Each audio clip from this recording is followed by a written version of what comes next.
Los Mochis, Sinaloa, se decomisaron más de 24,000 litros de metanfetamina líquida, además de más de 98 litros y 59,000 kilos de sustancias químicas que eran utilizadas para la elaboración de droga sintética. Cayó el cargamento más grande que la Ciudad de México había visto en décadas. Fue en el corazón de la capital, en una operación que cambió en pocas horas la narrativa de seguridad de todo el país, y el nombre detrás de esa operación era uno solo: Omar García Harfuch. Lo que se incautó esa madrugada representa el segundo decomiso más grande en la historia de México. Miles de kilogramos de mercancía, arsenales completos y algo que pocas veces se logra capturar junto con el producto, el dinero, el capital. Los recursos financieros que alimentaban a una de las estructuras criminales más poderosas del continente. 9,000 millones de pesos que estaban destinados a financiar operaciones, comprar voluntades y sostener una maquinaria que lleva décadas funcionando en las sombras.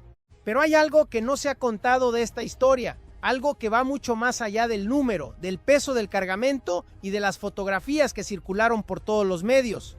Algo que tiene que ver con cómo se llegó a esta operación, quién la hizo posible, qué significa realmente para el panorama criminal del país y por qué, a pesar de todo, hay quienes dicen que este golpe podría tener consecuencias que nadie todavía mide con claridad.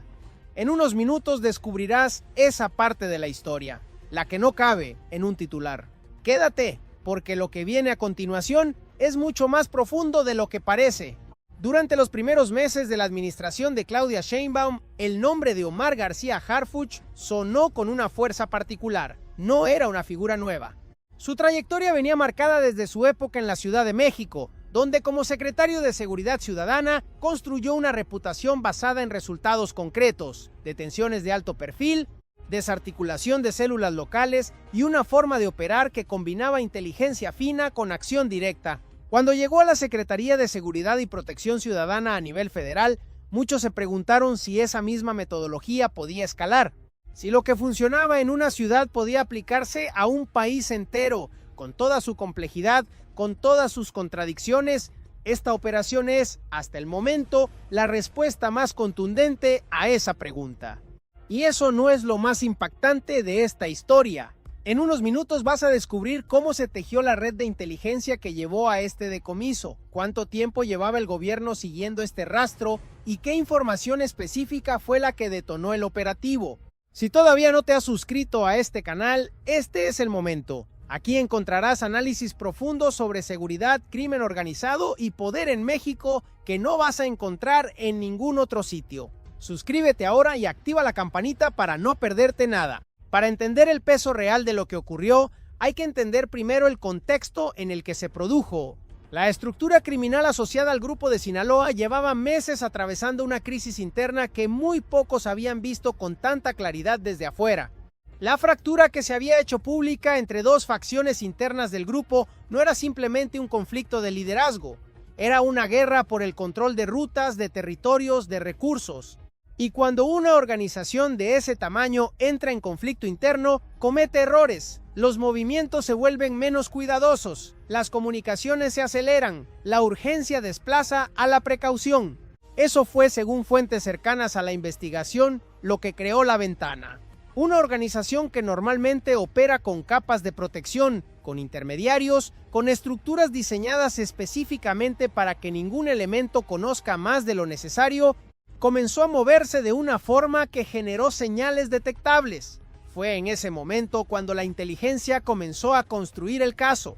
El operativo no fue una sorpresa de una noche, fue el resultado de semanas, posiblemente meses, de seguimiento de patrones, de análisis de movimientos financieros, de trabajo coordinado entre distintas instancias.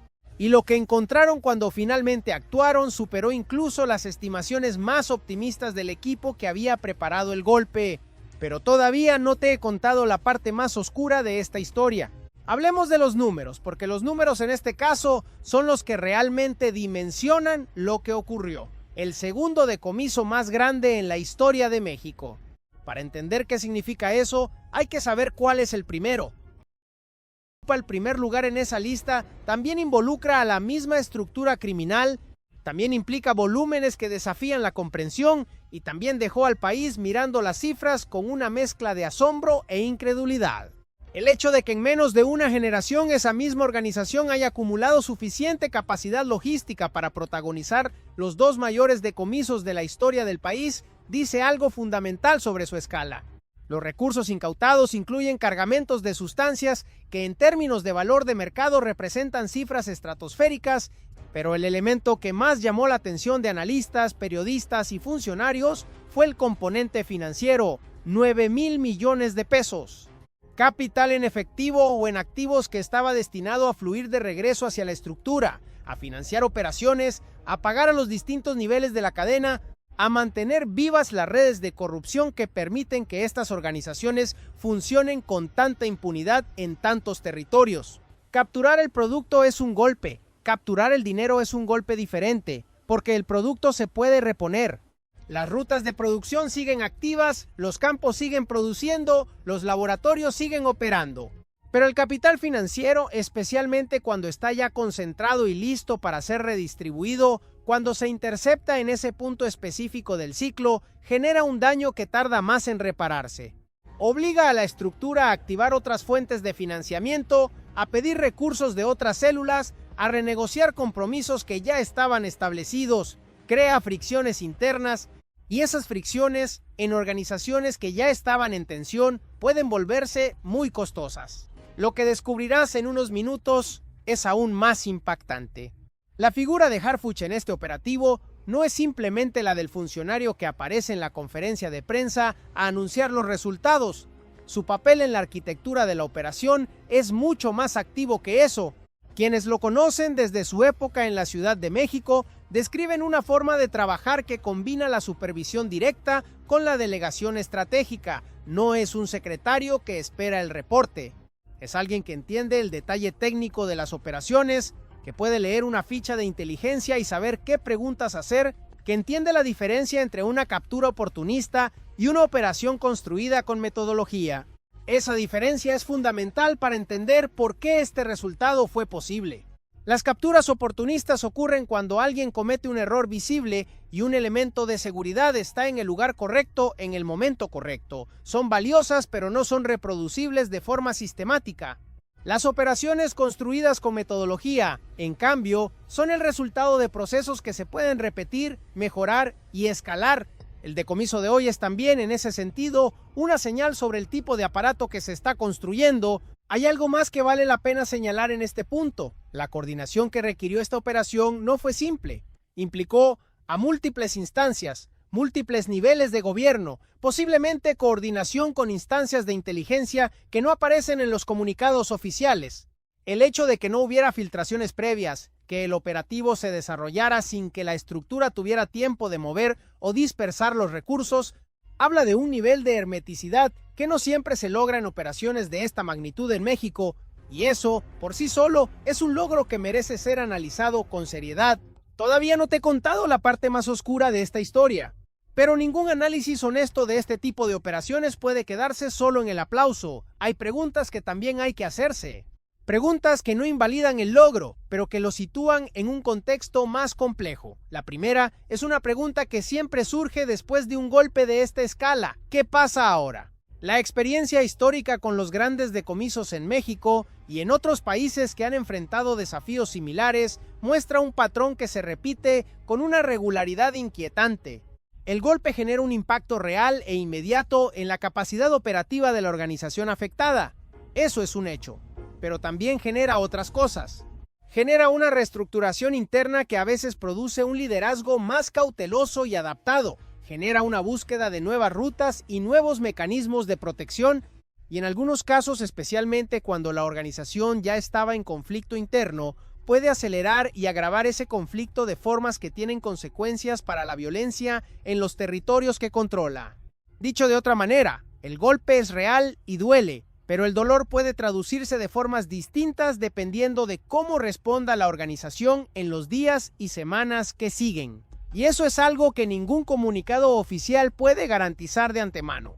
La segunda pregunta tiene que ver con la narrativa política. En un país donde la seguridad es siempre un campo en disputa, donde cada logro se convierte en recurso de posicionamiento y cada fracaso en munición de crítica, los grandes operativos tienen también una vida política que va más allá de su impacto real.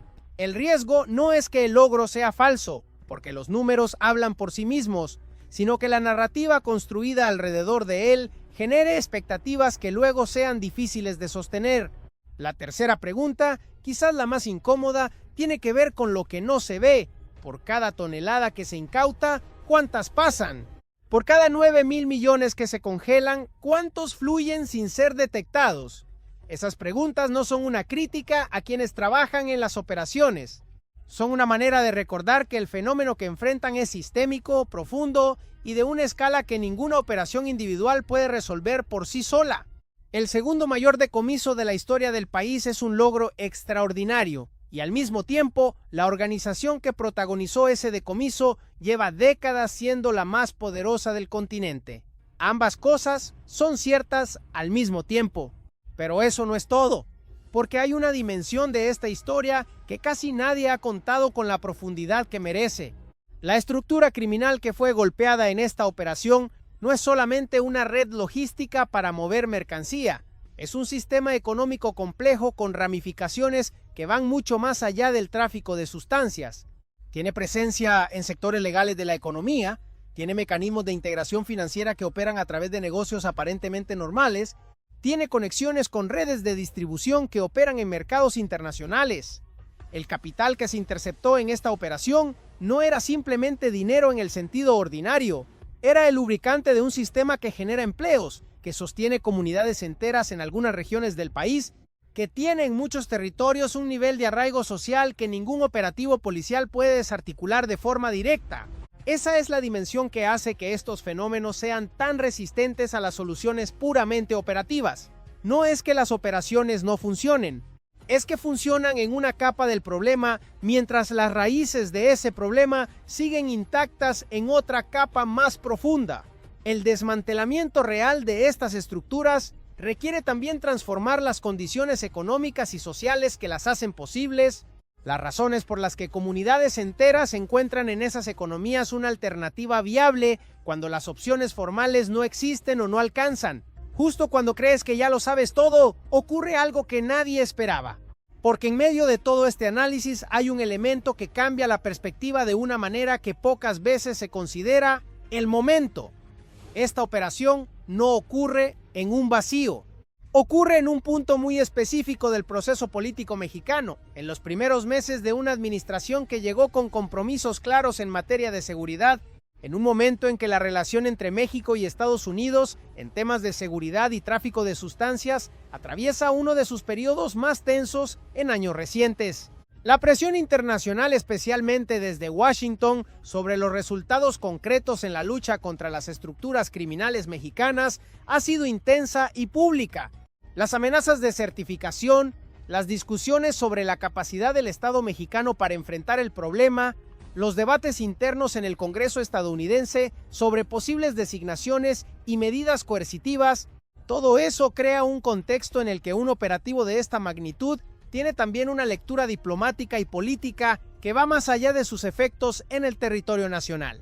Un decomiso de esta escala, ejecutado con esta visibilidad, con estos números, en este momento, también es un mensaje no solo hacia las organizaciones criminales, también hacia los interlocutores internacionales. Dice que existe capacidad operativa, que existe voluntad política, que los resultados son posibles. Y eso tiene un valor que es difícil de cuantificar, pero que es muy real en el tablero de las negociaciones bilaterales.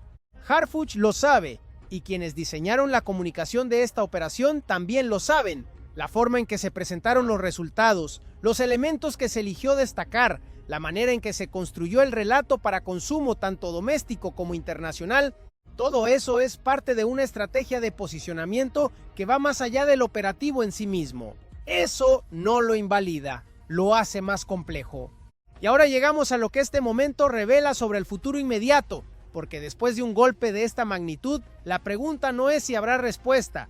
La pregunta es de qué tipo será esa respuesta y en qué territorio se expresará.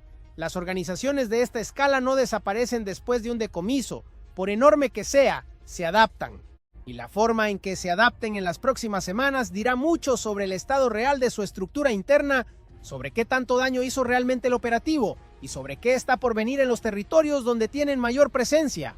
Los analistas que siguen de cerca el comportamiento de estas estructuras coinciden en señalar que los periodos posteriores a los grandes golpes son momentos de volatilidad particular. Las disputas internas que ya existían se intensifican. Los liderazgos que ya estaban siendo cuestionados se vuelven más vulnerables. Y esa vulnerabilidad puede traducirse en movimientos violentos que buscan reafirmar control, castigar a quienes se percibe que fallaron en proteger el cargamento o simplemente demostrar que la organización sigue operando. Para las comunidades que viven en los territorios donde esta organización tiene presencia, ese es el horizonte más inmediato y más concreto. No las cifras del decomiso, no los análisis diplomáticos, no las narrativas políticas, sino qué va a pasar en sus calles, en sus municipios, en su vida cotidiana, en los días que siguen a este golpe. Esa es la dimensión humana de todo esto, la que más importa y la que menos espacio ocupa en los titulares. El segundo decomiso más grande en la historia de México es, en todos los sentidos técnicos y operativos, un logro que merece ser reconocido con claridad. 9,000 millones de pesos y un cargamento de mercancía de esa escala no caen por accidente. Son el resultado de trabajo de inteligencia, de coordinación institucional, de decisiones que alguien tuvo que tomar bajo presión y con información incompleta, como siempre ocurre en estas operaciones. El equipo que lo hizo posible merece ese reconocimiento. Y al mismo tiempo, la historia de México con estas estructuras enseña que la distancia entre un golpe histórico y un problema resuelto es enorme. Que la capacidad de adaptación de estas organizaciones es uno de sus activos más sólidos. Que el dinero que se incautó hoy será reemplazado, porque los flujos que lo generan siguen activos. Y que la verdadera medida del éxito de cualquier estrategia de seguridad no son los decomisos individuales, por grandes que sean, sino la tendencia de largo plazo en los indicadores que afectan directamente la vida de la gente, la violencia, la extorsión, el miedo. García Harfuch tiene en este operativo su mayor carta hasta ahora.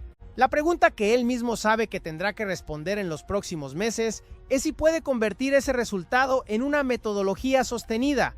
Si el segundo mayor decomiso de la historia puede ser el primero de una serie de golpes que acumulen un efecto real sobre la capacidad operativa de estas estructuras, si la inteligencia que hizo posible esta operación puede seguir generando resultados con esa consistencia. Esa es la promesa implícita que este operativo pone sobre la mesa, y el tiempo, como siempre, dirá si se cumple. Lo que está claro es que algo cambió. No todo, no de manera definitiva, pero algo. El segundo mayor decomiso de la historia del país no es un punto de llegada, pero sí es una coordenada que marca un antes y un después en la narrativa de la seguridad en México en este momento específico. Y entender exactamente qué cambió, qué no cambió y qué viene después es lo que separará el análisis serio de los titulares que duran un día. Eso es lo que este canal existe para hacer: contarte lo que va más allá del titular, darte el contexto que te permite entender de verdad lo que está pasando, no solo lo que parece estar pasando. Si esta historia te dejó pensando, si sientes que ahora tienes una imagen más completa de lo que ocurrió y de lo que significa, eso es exactamente lo que buscamos hacer aquí cada vez. Suscríbete a este canal si todavía no lo has hecho. Activa la notificación, porque las historias que vienen son igual de profundas, igual de importantes, y las contaremos con el mismo nivel de detalle y análisis que acabas de ver. No te pierdas nada.